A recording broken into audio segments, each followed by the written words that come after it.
4 দিন ধরে যাত্রাপালা যে কম্পিটিশন সেটা আপনারা নিশ্চয়ই দাঁড়িয়ে দাঁড়িয়ে উপভোগ করেছেন। এছাড়া আপনারা বিভিন্ন নৃত্য প্রতিযোগিতা, গানের প্রতিযোগিতা, সঙ্গীত প্রতিযোগিতা, বিভিন্ন রকমের খেলাধুলা এবং আজকে যেটা সর্বশেষ যে প্রতিযোগিতা যেমন খুশি সাজো প্রতিযোগিতা কিছুক্ষণ আগে অনুষ্ঠিত হয়ে গেল, সেটাও আপনারা উপভোগ করলেন। এবং অবশেষে সব প্রতিযোগিতা সহ যাত্রা কম্পিটিশনের যে পুরস্কার বিতরণী সভা, সেই সভায় আজকে সভাপতিত্ব করছেন আমার অত্যন্ত শ্রদ্ধেয় কাঠরঙ্গা বীরেন্দ্র বিদ্যা মন্দিরের প্রাক্তন প্রধান শিক্ষক, আমার বাম দিকে বসে আছেন শক্তিপদ বাবু, বসে রয়েছেন বিখ্যাত ব্যক্তিত্ব।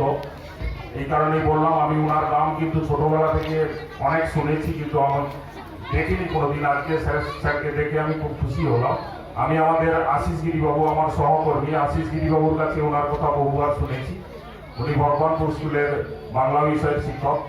এছাড়া গোবিন্দবাবু আছেন, এছাড়া আমাদের নেটিভেডি নার্সারি স্কুলের প্রধান শিক্ষক লক্ষণবাবু আছেন, অন্যান্য সম্মানিত মঞ্চ এবং সামনে যারা বসে আছেন আমার শ্রদ্ধেয় ব্যক্তি, আমার স্নেহের ছাত্রছাত্রী এবং প্রিয় ভাই বোন, এবং সর্বোপরি এই কয়েকদিনের যে অনুষ্ঠান, সেই অনুষ্ঠানটিকে সুন্দর এবং সার্থক করে তোলার জন্য যাদের আপ্রাণ চেষ্টা, অক্লান্ত পরিশ্রম, আমি অন্তত যেটুকু খোঁজ দেখেছি, যারা দীর্ঘদিন ধরে অনেক আগে থেকেই এই পরিকল্পনা করেছেন এবং তার জন্য আর্থিক দিক সহ অন্যান্য যা কিছু ব্যবস্থা করার তারা অক্লান্তভাবে পরিশ্রম করেছেন।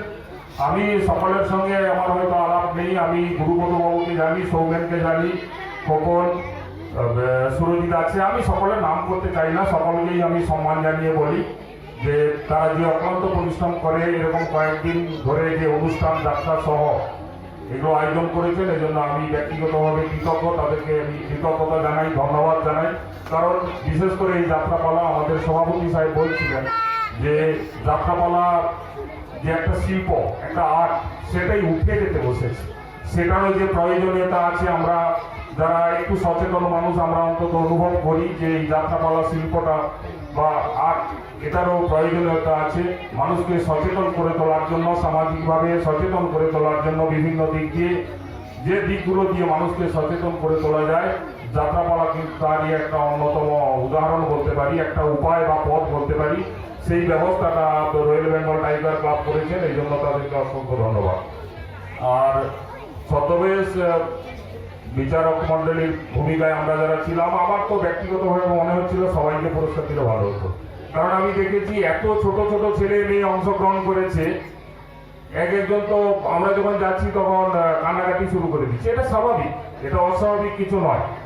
কারণ আমি জানি না, ব্যক্তিগতভাবে আমার তো মনে হয় আমার যখন ওই রকম বয়স ছিল, আমি ছদ্মবেশ বা যেমন খুশি সাজো প্রতিযোগিতায় অংশগ্রহণ করা দূরের কথা, ওই ইভেন্টটার নামই হয়তো শুনেছি কিনা আমার যথেষ্ট ডাউট ছিল।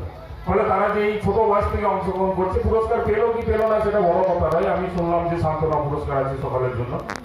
তো যাই হোক, এরকম প্রতিযোগিতা আমি রয়্যাল বেঙ্গল টাইগার ক্লাবের কাছে আবারও আবেদন রাখবো, আপনারা প্রতি বছরই এরকম আয়োজন করবেন, যাতে অনুষ্ঠান আরও সার্থক হয়, আরও সুন্দর হয়।